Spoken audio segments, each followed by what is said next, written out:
Movie start होती है तो वेस्ट वर्जीनिया के एक टाउन फेयर लेक को दिखाया जाता है, जहाँ पर हेलोवीन के दिन लोग mountain man music festival celebrate कर रहे होते हैं। इस न्यूज को कवर कर रही थी एक न्यूज रिपोर्टर कैलिन, और इस फेस्टिवल में लोग क्रीपी और स्ट्रेंज हिलबिलीज बनकर घूम रहे होते हैं। न्यूज कवर कर लेने के बाद कैलिन ब्रेक लेकर जॉगिंग पर चली जाती है, और जॉगिंग करते करते उसे पता नहीं चलता कि वो जंगल में चली गई है। और तभी उसके सामने सॉटूथ आ जाता है। उसे देखकर वो हंसने लग जाती है, क्योंकि उस फेस्टिवल की वजह से हर कोई उसी गेटअप में फिर रहा था। लेकिन वो इस पर ज्यादा ध्यान नहीं देती, उसे इग्नोर करके आगे बढ़ जाती है। कुछ दूर जाने के बाद उसे वन आई मिलता है, और उसे भी वो ब्लैक कॉस्ट्यूम कहकर आगे बढ़ जाती है। और अब उसके सामने आ जाता है थ्री फिंगर, और जाहिर है थ्री फिंगर सबसे ज्यादा खतरनाक है, तो इस वजह से वो उसे आगे बढ़ने ही नहीं देता। कैलिन फिंगर उसे दिखाती है, वो उसे काट देता है। कैलिन किसी तरह अपनी जान बचाकर वहाँ से भागती है, और तभी उसके सामने एक आदमी आ जाता है जो कि उसकी हेल्प करता है। और वो आदमी कोई और नहीं बल्कि मेनार्ड था। वो उसकी हेल्प करने का ड्रामा क्रिएट करके खुद ही उसे मार देता। और यहाँ पर हमें पता चलता है कि वो तीनों भाई उसी के लिए काम कर रहे होते हैं, और वो तीनों भाई पिछले पार्ट में उस सैनिटोरियम से निकलकर फाइनली मेनार्ड को मिल ही गए, और अब वो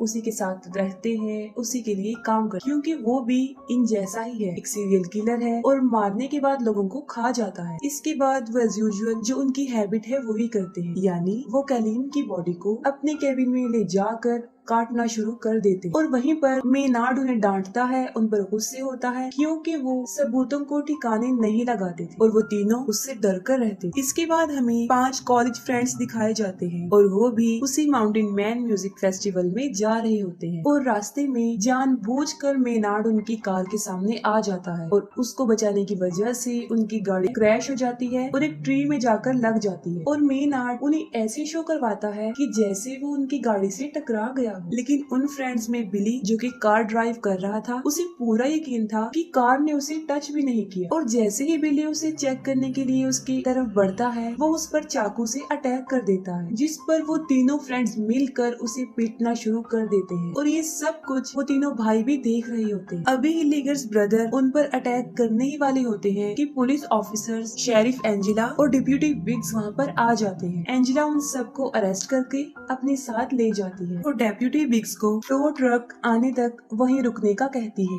और उन लोगों के जाते ही वो तीनों डेप्यूटी पर अटैक कर देते हैं और उसे जान से मार डालते हैं। और दूसरी तरफ बिली, जो सारा ब्लेम खुद पर रखकर अपने दोस्तों को आजाद करवा देता है। फिर वो सारे दोस्त एक होटल में रूम ले लेते हैं, और इन्वेस्टिगेशन के दौरान एंजेला को ये पता चलता है कि मेनार्ड एक वांटेड क्रिमिनल है, जिस पर वो हाईएस्ट अथॉरिटी को इन्फॉर्म कर देती है, जिस पर वो लोग सुबह वहाँ आकर उसे ले जाने का कहते हैं, जिस पर मेनार्ड उसे कहता है कि वो सुबह तक जिंदा बचेगी ही नहीं। टाउन के सब लोग उस फेस्टिवल में जा चुके थे, और पूरा टाउन खाली हो चुका था, क्योंकि वो फेस्टिवल टाउन के बाहर हो रहा था। वो तीनों भाई अपने ट्रक की मदद से फोन टावर को ही गिरा देते हैं, और ऐसा होते ही सबके मोबाइल के सिग्नल्स चले जाते हैं। इसके बाद वो लोग पावर प्लांट में जाते हैं, और वहाँ पर पावर कट करने की कोशिश करते हैं। सिक्योरिटी गार्ड उन्हें देख लेता है, और वो उसे ही बिजली की तारों में फंसाकर बुरी तरह मार डालते हैं, जिससे कि उनका मोटिव पूरा हो जाता है, यानी पावर भी कट जाती है। एंजेला बाकी पुलिस ऑफिसर से कांटेक्ट करने की कोशिश करती है, लेकिन सब फेस्टिवल में बिजी थे। बिली की फ्रेंड क्रूज उसे खाना देने के लिए निकलती है, लेकिन थ्री फिंगर बुरी तरह उसके पीछे पड़ जाता है। वो अपनी जान बचाकर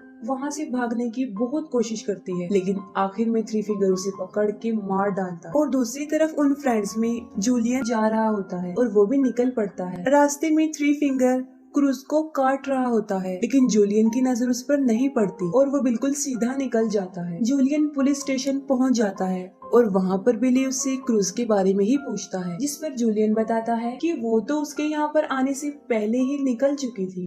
पीछे से लीटा शावर लेने के लिए जाती है, और तभी सॉटूथ उनके फ्रेंड गस को पकड़ के भी ले जाता है। आवाज सुनकर लीटा बाहर आती है, और वन आई उस पर भी अटैक कर देता है। किसी तरह बड़ी मुश्किल से अपनी जान बचाकर वो वहाँ से भाग जाती है। पुलिस स्टेशन के दरवाजे पर कोई नॉक करता है, और बिली समझता है कि शायद ये क्रूज होगी। तब एंजेला चेक करती है तो वहाँ पर उसका हस्बैंड होता है जो उसके लिए खाना लेकर आया होता है। वो उसे खाना देकर वहाँ से चला जाता है। वो तीनों भाई गस को बांधकर हथौड़े से उसके पाँव पर मार मार कर उसकी टांगे पूरी तरह से तोड़ देते हैं। इसके बाद वो उसे ले जाकर पुलिस स्टेशन के बाहर फेंक देते हैं। वो मदद के लिए काफी चिल्लाता है और बिली और जूलियन उसे फौरन पहचान लेते हैं। एंजेला उसकी हेल्प करने के लिए बाहर जाती है और वो तीनों उसके ऊपर ट्रक चढ़ाकर उसे बुरी तरह कुचल देते और एंजेला कुछ भी नहीं कर पाती और इसके बाद वो उसकी बॉडी रोड पर से हटाकर साइड पर रख देते हैं। एंजेला बिली, जूलियन और एक और प्रिजनर को शॉटगन देकर उन्हें डिप्यूटी असाइन कर देती है। बिली जो कि क्रूज को ढूंढना चाहता था और एंजेला उसे साफ इनकार कर देती है और वो स्टेशन को गार्ड करने का कहती है। खुद वो करीब ही एक शॉप पर जाती है जहाँ पर रेडियो और जनरेटर था। बड़ी बहादुरी से वो वहाँ पहुँचकर जनरेटर को स्टार्ट करने की कोशिश करती है और वो किसी से कांटेक्ट भी कर लेती है जिस पर वो बैकअप बुलाने का कहती है। लेकिन जिस लड़के से उसका कांटेक्ट हुआ था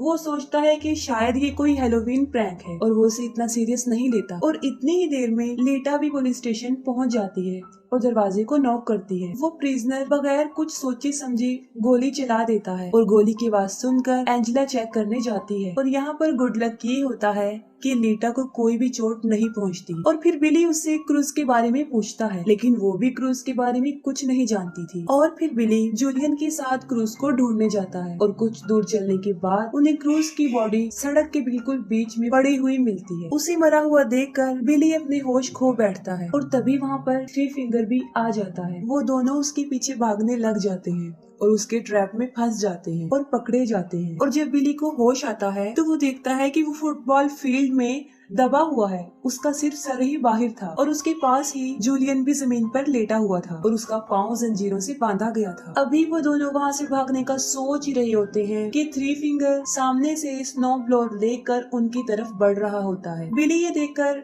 फौरन समझ जाता है कि उसकी डेथ कैसे होने वाली है, लेकिन थ्री फिंगर उसे सामने से नहीं मारता बल्कि वो स्नो ब्लोअर को पीछे की तरफ से लाकर उसका सर काट देता है। बिली को मारने के बाद वो जूलियन की तरफ बढ़ता है। जूलियन जो कि बंधा हुआ था और वो भी भाग नहीं सकता था और देखते ही देखते थ्री फिंगर उसे भी मार देता है। काफी टाइम गुजर जाने के बाद भी जब बिली और जूलियन वापस नहीं आते तब एंजेला उस प्रिजनर मॉस को फेस्टिवल में जाकर मदद लाने के लिए कहती है। एंजेला उसे अपनी कार में बिठा देती है और वो वहाँ से चल पड़ता है। वो मेन रोड तक पहुँच जाता है लेकिन जल्दी जल्दी में और टेंशन की वजह से सामने लगी हुई बार वायर उसे नजर नहीं आती और उसकी कार क्रैश हो जाती है, जिस पर तीनों भाई उसे पकड़कर पुलिस स्टेशन के पास ही एक शॉप में ले आते हैं और वहाँ पर वो उसे एक ड्रम में बंद करके नीचे से आग लगा देते हैं। एंजेला को मॉस के चीखने की आवाजें आती हैं और वो उसे बचाने जाती है, लेकिन जैसे ही वो उस दुकान तक पहुंचती है वहाँ पर एक बहुत बड़ा ब्लास्ट हो जाता है। पीछे से मेनार्ड लीटा को लालच देता है। वो कहता है कि अगर वो उसे यहाँ से निकाल देगी तो वो उसे नहीं मारेगा, लेकिन बदकिस्मती से लीटा उसकी बातों में आ ही जाती है और वो मेनार्ड को वहाँ से निकालती है, लेकिन उसका बदला वो ये देता है कि वो उसकी दोनों आंखें ही निकाल लेता है। वो उसकी आंखें ही फोड़ देता है और वो चिल्लाती हुई बाहर आती है और वहीं पर एंजेला उसे देख लेती है और उसकी तरफ भागती है और तभी मेनार्ड भी बाहर आ जाता है और उसे शूट करने ही वाला होता है। उससे पहले ही एंजेला उसके शोल्डर पर शूट कर देती है। इसके बाद वो उन दोनों को पुलिस स्टेशन लेकर आती है और मेनार्ड को दोबारा से लॉक में बंद कर देती है और फिर एंजेला खुद मदद लेने के लिए बाहर जाती है और बाहर उसे उसके हस्बैंड की कार नजर आती है। कार के पास जाकर वो देखती है कि उसके हस्बैंड को अंदर ही किसी ने बांधा हुआ है, लेकिन उसे ये समझ नहीं आ रही थी कि ये एक ट्रैप है। उसके हस्बैंड के सर के ऊपर एक तेज धार वाला चाकू लगा हुआ था जो सीधा कार के दरवाजे के साथ अटैच था। वो जल्दी से जाकर दरवाजा खोल देती है और वो चाकू उसके हस्बैंड को बीच में से चीर देता है और इतने में थ्री फिंगर पीछे से ट्रक लेकर आ जाता है और सीधा लाकर कार में मारता है। एंजेला बड़ी मुश्किल से अपनी जान तो बचा लेती है, लेकिन फौरन थ्री फिंगर बाहर निकलता है और उसे इतना मारता है कि उसे मार मार कर बेहोश कर देता है। दूसरी तरफ मेनार्ड पूरी लाइफ के लिए लीटा को टॉर्चर करने की धमकी दे रहा होता है। उसकी बातें सुनकर लीटा काफी डर जाती है और वहाँ से निकल जाती है। जब एंजेला को होश आता है तो वो देखती है कि वो पुलिस स्टेशन में बंधी हुई है और वो तीनों भाई वहाँ पर पेट्रोल छिड़क रहे होते हैं। मेनार्ड एंजेला को कहता है कि उसके पास मरने के लिए दो चॉइस हैं। एक ये कि या तो वो जल के मर सकती है और या फिर उसके फेस से एक शॉटगन अटैच्ड है जिसका ट्रिगर उसके पाँव में है और जैसे ही वो अपनी एड़ियां जमीन पर रखेगी उसका सर उड़ जाएगा। वो उसे एक दर्दनाक और एक आसान मौत चूज करने का कहता है। ये कहकर वो पूरे पुलिस स्टेशन में आग लगाकर वहाँ से चला जाता है और जैसे ही बाहर आकर वो ट्रक में बैठता है तब अंदर से उसे शॉटगन की आवाज आती है और वो समझ जाता है कि एंजेला ने दूसरे तरीके से मरने को चुना। लीटा चलते चलते एक रोड तक पहुंच जाती है और तभी उसे एक गाड़ी की आवाज आती है और वो उससे हेल्प मांगती है, लेकिन बदकिस्मती ये होती है कि वो मेनार्ड का ही ट्रक था। थ्री फिंगर नीचे उतरता है और वो लीटा को गाड़ी में धकेल देता है और अंदर मेनार्ड लीटा को वेलकम कहता है और वो सब उसे अपने साथ ले जाते हैं और यहीं पर मूवी एंड हो जाती है। अगर आपको मूवी की एक्सप्लेनेशन अच्छी लगी हो तो काइंडली कमेंट सेक्शन में जरूर बताइएगा। Thank you.